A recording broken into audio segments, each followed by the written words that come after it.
નમસ્કાર, spark today ન્યૂઝમાં આપનું સ્વાગત છે। વડોદરા શહેરના વારાછા વિસ્તારમાં એક નવી સાઇડ કે સિદ્ધેશ્વર પાર્થેશ્વરની જે સાઇડ 6 વર્ષ પહેલા તેનું ખાતમુહૂર્ત થયું હતું। તમામ લોકોએ ત્યાં ઇન્વેસ્ટમેન્ટ એટલે પોતાનું ઘર મળે તે માટે ઇન્વેસ્ટમેન્ટ કર્યું હતું, પરંતુ આજ દિન સુધી તેઓને મકાન ન મળતા આજે તમામ સ્થાનિકો અહીંયા તેમના નિવાસસ્થાન બિલ્ડરના નિવાસસ્થાને રજૂઆત કરવા માટે પહોંચ્યા છે। આપ જુઓ કે અહીંયા રાંધણ પણ કરવામાં આવશે। તો જે પ્રકારે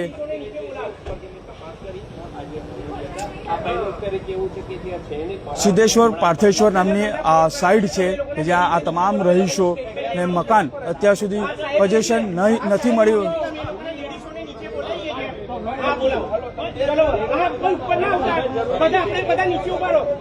આ તમામ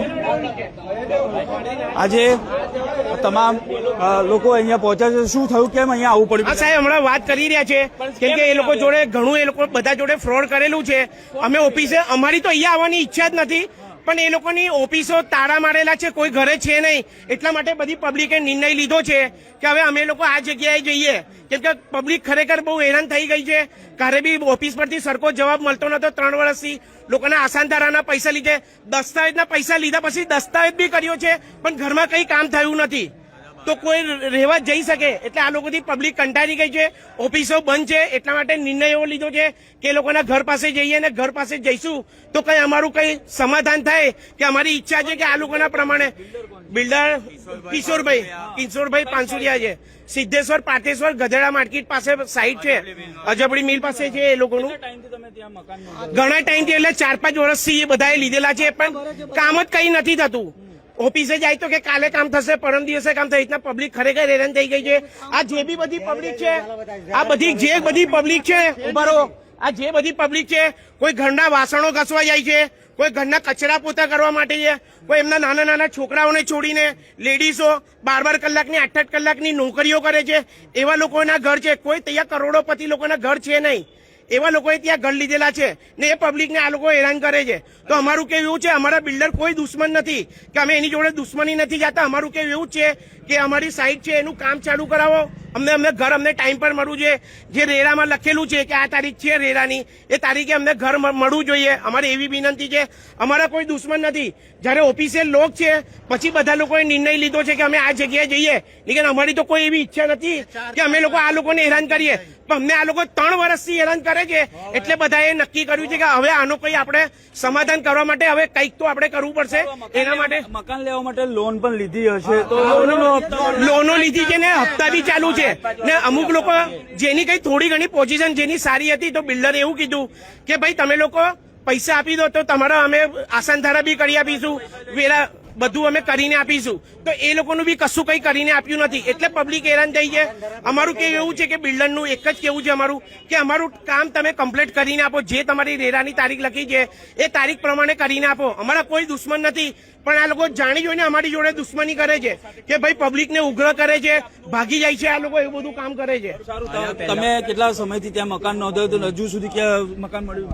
મને છે ને સાહેબ 2021 થી મેં નોંધાયેલું છે, 26મી ચાલુ થાય, 5 વર્ષ થયા હજુ સુધી મકાન મળ્યું નથી। ભાડાના મકાનમાં રહીએ છીએ, ભાડું ભરે જ હપ્તાય ભરીએ છીએ। હવે છોકરાના મેરેજ થઈ ગયા છે, રહેવાની તકલીફ પડે છે અમને। હવે 2 વર્ષમાં પોઝેશન આપવાનું કીધું હતું કે અમે મશીનો લાયા છે ફટાફટ કામ કરવા માટે, હજુ સુધી એટલે બધું તો ગાયબ થઈ ગયું, કશું નથી।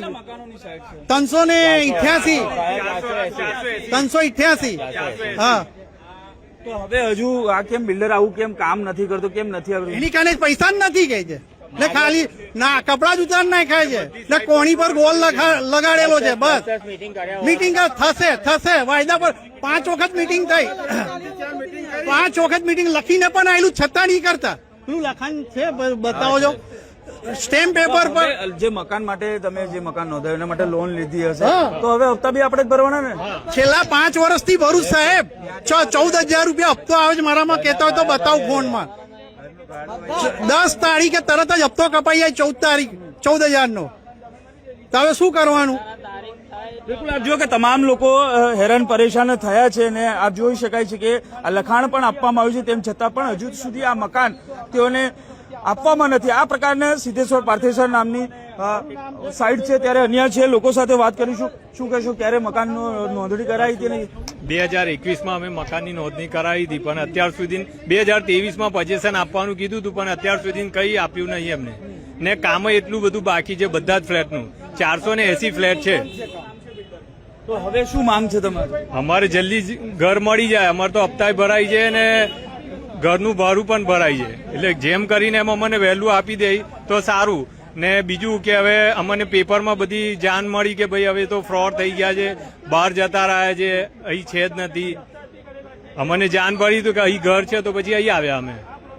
બિલકુલ, આપ જુઓ કે તમામ લોકો આજે જે બિલ્ડર છે કિશોરભાઈ તેના નિવાસ સ્થાને આવ્યા છે અને આજે રજૂઆત કરવા માટે આવ્યા હતા. ત્યારે આ પોલીસને પણ અહીંયા બોલાવવામાં આવી છે. એના જે સોસાયટીના જે બેંગ્લોઝના જે પ્રમુખ છે તેઓ દ્વારા પોલીસ બોલાવવામાં આવી છે. પરંતુ આપ જુઓ કે જે પ્રકારે આ તમામ લોકો અહીંયા પહોંચ્યા હતા, જે સિદ્ધેશ્વર પાર્થેશ્વર નામની સાઇટ છે ત્યાં લોકોએ મકાન બુક કરાવ્યા હતા, પોતાનું ઘરનું સપનું જોયું હતું. પરંતુ આ બિલ્ડર જે કિશોરભાઈ છે તેઓ દ્વારા હજુ સુધી લગભગ 2021માં સાઇટનું લોન્ચિંગ થયું હતું, પરંતુ 2026 થઈ હજુ સુધી તેઓનું પોઝેશન નથી આપ્યું, મકાન પણ નથી મળી રહ્યું. તેને લઈને જ આ તમામ લોકોમાં રોષ જોવા મળ્યો. અગાઉ પણ આ પ્રકારે બિલ્ડરની સામે રોષ જોવા મળ્યો તો આ કિશોર જે માણસ છે, જે બિલ્ડર છે કિશોરભાઈ, તેની સામે લોકોનો રોષ જોવા મળી રહ્યો છે. અને આજે તેઓ તેમના નિવાસ સ્થાને આ તમામ જે રહીશો છે, જે મકાન લેનાર છે, તમામ લોકો અહીંયા પહોંચ્યા હતા. કેમેરામેન નિયાની સાથે Surat Solanki, spark today news, Vadodara.